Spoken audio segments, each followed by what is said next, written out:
नमस्कार, आप देख रहे हैं 4 PM और मैं हूं आपके साथ सिमरन। दोस्तों, देश में बढ़ती नफरती भाषा और भड़काऊ बयानों को लेकर सुप्रीम कोर्ट ने सख्त रुख अपनाया है।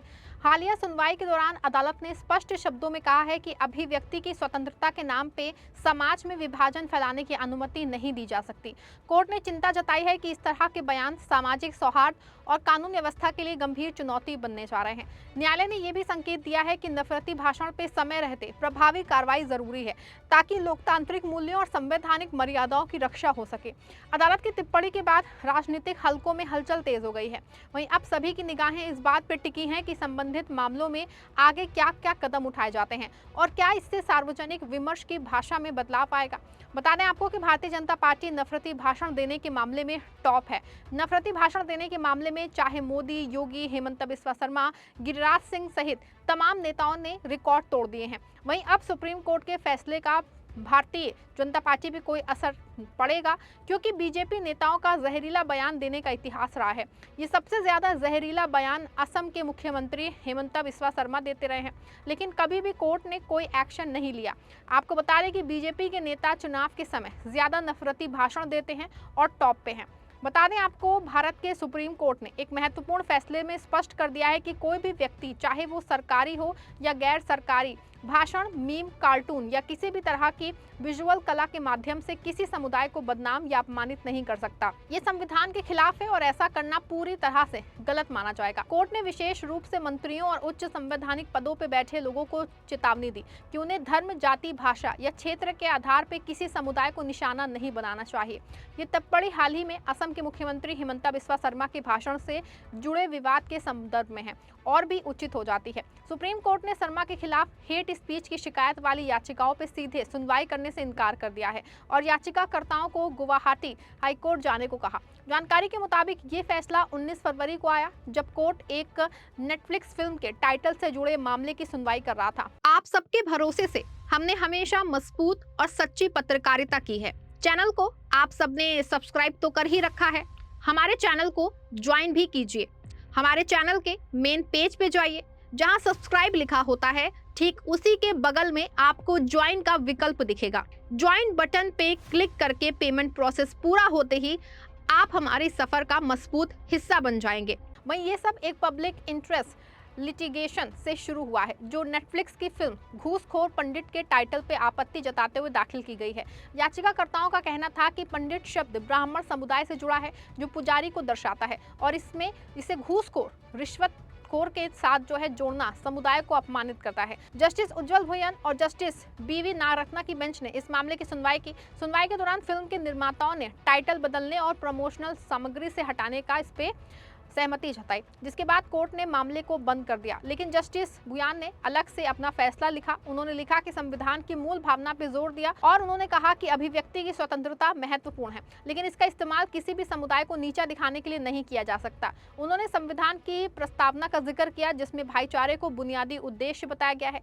जस्टिस भुयान ने कहा कि यह संवैधानिक रूप से अस्वीकार्य है कि कोई भी, चाहे राज्य का व्यक्ति हो या गैर राज्य का, भाषणों, मीम्स, कार्टून या विजुअल आर्ट्स के माध्यम से किसी समुदाय को अपमानित करे। ये टिप्पणी सिर्फ फिल्म के टाइटल तक सीमित नहीं थी, बल्कि व्यापक रूप से लागू होती है, जिसमें सार्वजनिक जीवन में सक्रिय लोग भी शामिल हैं। आपको बता दें, कोर्ट ने स्पष्ट किया है कि उच्च पदों पर बैठे लोगों की जिम्मेदारी ज्यादा है। जस्टिस भुयान ने कहा कि मंत्रियों जैसे लोग जो संवैधानिक शपथ लेते हैं, उन्हें विशेष रूप से सावधान रहना चाहिए। वो किसी समुदाय को धर्म, जाति या भाषा के आधार पर निशाना नहीं बना सकते, क्योंकि ये संविधान की भावना का उल्लंघन है। उन्होंने अनुच्छेद 51A का हवाला दिया, जो हर नागरिक का कर्तव्य बताता है कि वो सभी लोगों के बीच सद्भाव और भाईचारे को बढ़ावा दे। जस्टिस ने इसे संवैधानिक धर्म कहा, यानी एक ऐसा कर्तव्य जो हर व्यक्ति को निभाना चाहिए। उन्होंने कहा कि साथ ही नागरिकों के प्रति सम्मान और आदर की भावना रखना, चाहे उनकी जाति, धर्म या भाषा कुछ भी हो, ये हम सबका संवैधानिक कर्तव्य है। ये बयान इसीलिए महत्वपूर्ण है क्योंकि ये ना सिर्फ सरकारी अधिकारियों पर लागू होता है, बल्कि गैर सरकारी लोगों जैसे कलाकारों, लेखकों या सोशल मीडिया उपयोगकर्ताओं पर भी। कोर्ट ने साफ कहा कि अभिव्यक्ति की आज़ादी को दबाया नहीं जाना चाहिए, लेकिन अगर ये किसी समुदाय को अपमानित करती है तो उस पर रोक लगनी चाहिए। बता दें आपको यहाँ की ये टिप्पणी असम के मुख्यमंत्री हेमंत बिस्वा शर्मा के मामले से जुड़े सीधे उस पर लगती है। आपको बता दें, हाल ही में chief justice of India Suryakant की अगुवाई वाली बेंच ने शर्मा के खिलाफ हेट स्पीच की याचिकाओं पर सुनवाई करने से इनकार कर दिया। याचिकाकर्ताओं में सीपीआईएम, सीपीआई और अन्य शामिल थे। उन्होंने आरोप लगाया कि शर्मा ने मुस्लिम समुदाय, खासकर बंगाली मूल के मुसलमानों के खिलाफ नफरत भरे भाषण दिए। एक याचिका में एक एआई जनरेटेड वीडियो का जिक्र था जो असम बीजेपी के सोशल मीडिया हैंडल से पोस्ट किया गया था, जिसके बाद डिलीट कर दिया गया था उसको, जिसमें शर्मा को मुसलमानों पर गोली चलाते दिखाया गया था। याचिकाकर्ताओं ने एफआईआर दर्ज करने और स्पेशल इन्वेस्टिगेशन टीम बनाने की मांग की, लेकिन कोर्ट ने कहा कि ये मामला गुवाहाटी हाईकोर्ट के क्षेत्राधिकार में आता है और याचिकाकर्ताओं को पहले वहां जाना चाहिए। चीफ जस्टिस ने कहा कि सुप्रीम कोर्ट राजनीतिक युद्ध का मैदान नहीं है। चुनाव के समय हर मुद्दे को यहां लाना गलत है और उन्होंने हाईकोर्ट्स की अथॉरिटी को कमजोर करने की कोशिश पर नाराजगी जताई और कहा कि हाईकोर्ट्स इन मुद्दों को बेहतर तरीके से हैंडल कर सकते हैं। बता दें आपको कि असम मुख्यमंत्री के भाषणों का विवाद काफी पुराना है। शर्मा ने कई मौकों पर मियां समुदाय को निशाना बनाया। उन्होंने कहा कि मियां लोगों को परेशान किया जाना चाहिए, जैसे रिक्शा का किराया कम देके ताकि वो असम छोड़ दें। उन्होंने कहा कि जो भी तरीके से परेशान कर सकते हैं करो, तभी वो असम छोड़ेंगे। हिमंता बिस्वा शर्मा और बीजेपी सीधे मियां के खिलाफ है। मियां शब्द असम में बंगाली बोलने वाले मुसलमानों के लिए इस्तेमाल होता है जो पूर्वी बंगाल से आए थे। शर्मा का कहना है कि उनके भाषण संवैधानिक है और वो अवैध घुसपैठियों के खिलाफ बोलते हैं, लेकिन आलोचक इसे मुस्लिम विरोधी बताते हैं। फरवरी 2026 में असम बीजेपी ने एक वीडियो पोस्ट किया जिसमें शर्मा को स्कल कैप पहने लोगों पे गोली चलाते दिखाया गया, जो मुसलमानों का प्रतीक माना जाता है। वीडियो डिलीट कर दिया गया और एक सोशल मीडिया कोऑर्डिनेटर को निकाल दिया गया, लेकिन विवाद बढ़ गया। याचिकाकर्ताओं ने कहा कि ये वीडियो मुसलमानों के खिलाफ हिंसा को उकसाता है और संवैधानिक मूल्यों का उल्लंघन है। सुप्रीम कोर्ट ने याचिकाकर्ताओं को खारिज करते हुए कहा कि कोई अच्छा कारण नहीं है कि ये मामला सीधे यहाँ सुना जाए।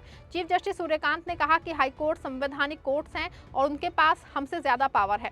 हर मुद्दे को यहाँ लाना हाईकोर्ट्स को कमजोर करता है। उन्होंने चुनाव के समय राजनीतिक मुकदमों की बढ़ती प्रवृत्ति पर चिंता जताई और कहा कि चुनाव आते ही सुप्रीम कोर्ट राजनीतिक बैकग्राउंड बन जाता है। कोर्ट ने गुवाहाटी हाईकोर्ट के चीफ जस्टिस से अपील की कि अगर याचिकाकर्ता वहां जाते हैं तो मामले की जल्द सुनवाई करें। वरिष्ठ वकील एम.ए. सिंघवी ने याचिका की तरफ से कहा कि ये पैन इंडिया मुद्दा है और पूरा धर्म निशाने पे है, लेकिन कोर्ट ने माना कि हाईकोर्ट ही सही जगह है। वहीं ये फैसला संविधान के मूल सिद्धांतों पे आधारित है। भारतीय संविधान की प्रस्तावना में भाईचारा, एकता और समानता पे जोर दिया गया है। अनुच्छेद 19(1)(a) अभिव्यक्ति की स्वतंत्रता देता है, लेकिन अनुच्छेद 19(2) में इस पे प्रतिबंध लगाने की बात है अगर ये सार्वजनिक व्यवस्था या नैतिकता को प्रभावित करता है। कोर्ट ने इमरान प्रतापगढ़ी बनाम गुजरात राज्य मामले का जिक्र किया, जहां कहा गया कि कविता या कॉमिक शो से गणतंत्र इतना कमजोर नहीं है कि धमकी महसूस करे।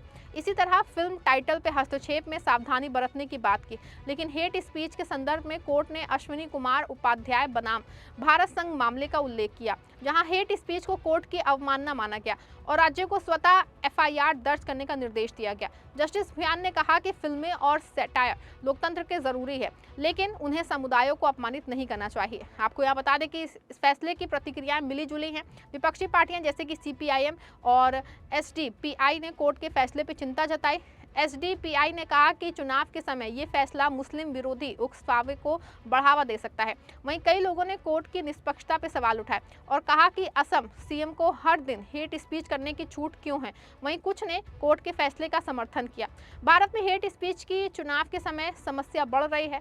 असम जैसे राज्यों में सांप्रदायिक तनाव पुराना है, जहां मियां समुदाय को घुसपैठियां बताया जाता है। कोर्ट का ये बयान एक चेतावनी है कि ऐसे भाषण संविधान का उल्लंघन है और लोकतंत्र को कमजोर करते हैं। लेकिन कोर्ट ने शर्मा केस में सीधे हस्तक्षेप न करके हाईकोर्ट्स पे भरोसा जताया, जो न्यायिक व्यवस्था की मजबूती दिखाता है।